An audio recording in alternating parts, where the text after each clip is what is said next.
I'm talking about communicative competence. So, to make this term clear, we got to let clear first what is a linguistic competence. The linguistic competence is the grammar part of our speech. How we are teaching the grammar is how we are teaching the linguistic competence. A linguistic competence is basically focused on the structures and grammatical parts of our speech. And then the communicative competence, of course, is the counterpart. The, the other part is the communicative competence, which is how we use a language to communicate our ideas in different contexts with different people and in different situations. Next in the order, I got master language. We're master the language. When we're mastering our language, we are talking about improvement. Improve of our speech, improve of our structures, improve of our English overall. Why? Because while we are mastering our language, we feel more comfortable with ourselves to use our English in different contexts with different kind of people. Um, well, we are contributing to our learning, but that's not important. That's not the important part here. Here I'm talking about the role of the teacher while teaching the linguistic and communicative competence.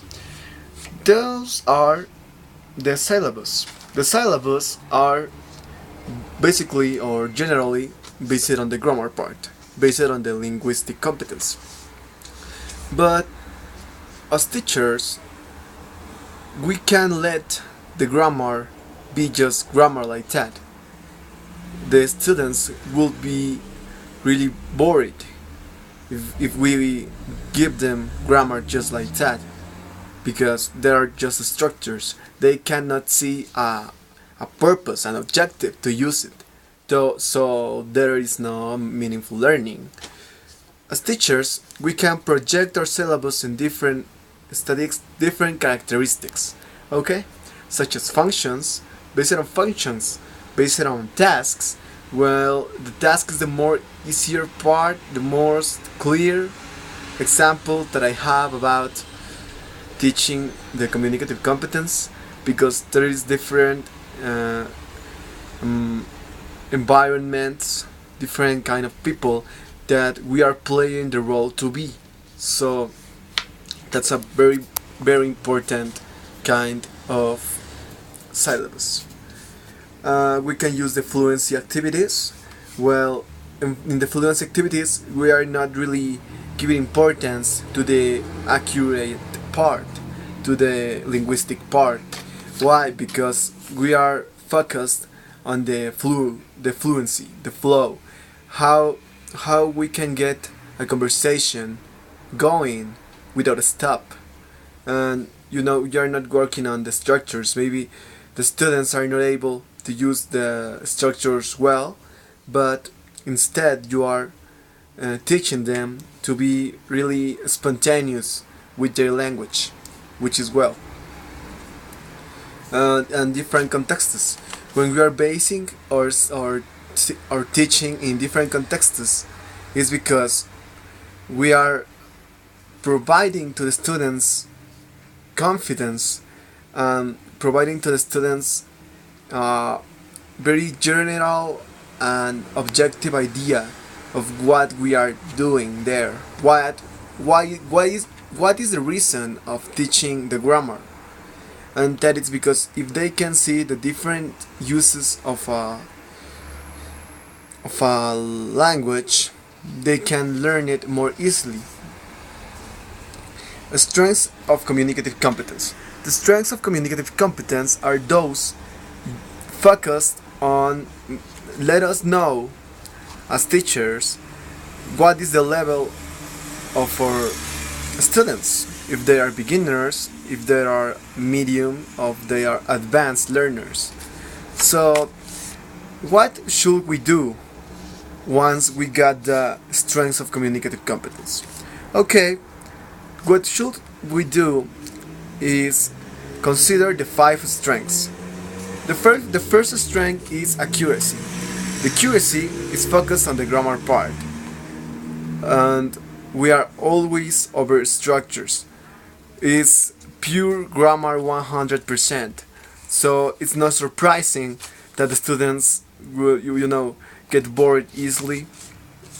But that's the first strength. If the students have a good accuracy, then it will be more easy to us teachers provide them materials, literature materials, so we can see the kind of students that we have. The next aspect is fluency. Focus on the flow, the speed in what we are talking, the rhythm, and it's not really considered as a good idea to provide the students the fluency, because they can fossilize mistakes, and if the mistake is fossilized, then our students will be repeating that mistake all their life until somebody stop them. And as teachers, we are not allowed to do that. The next is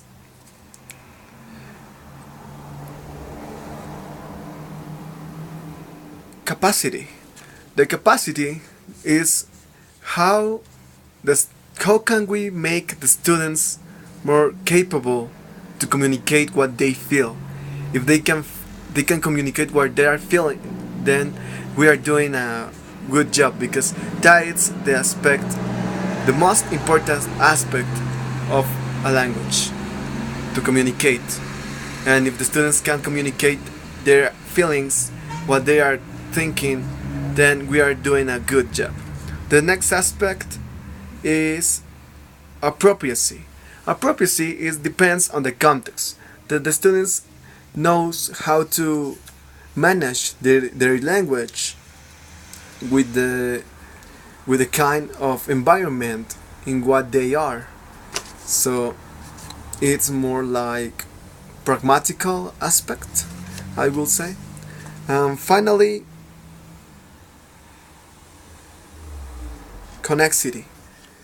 That is about how extensive, how big, um, how well prepared you are, of your students are in terms of knowledge.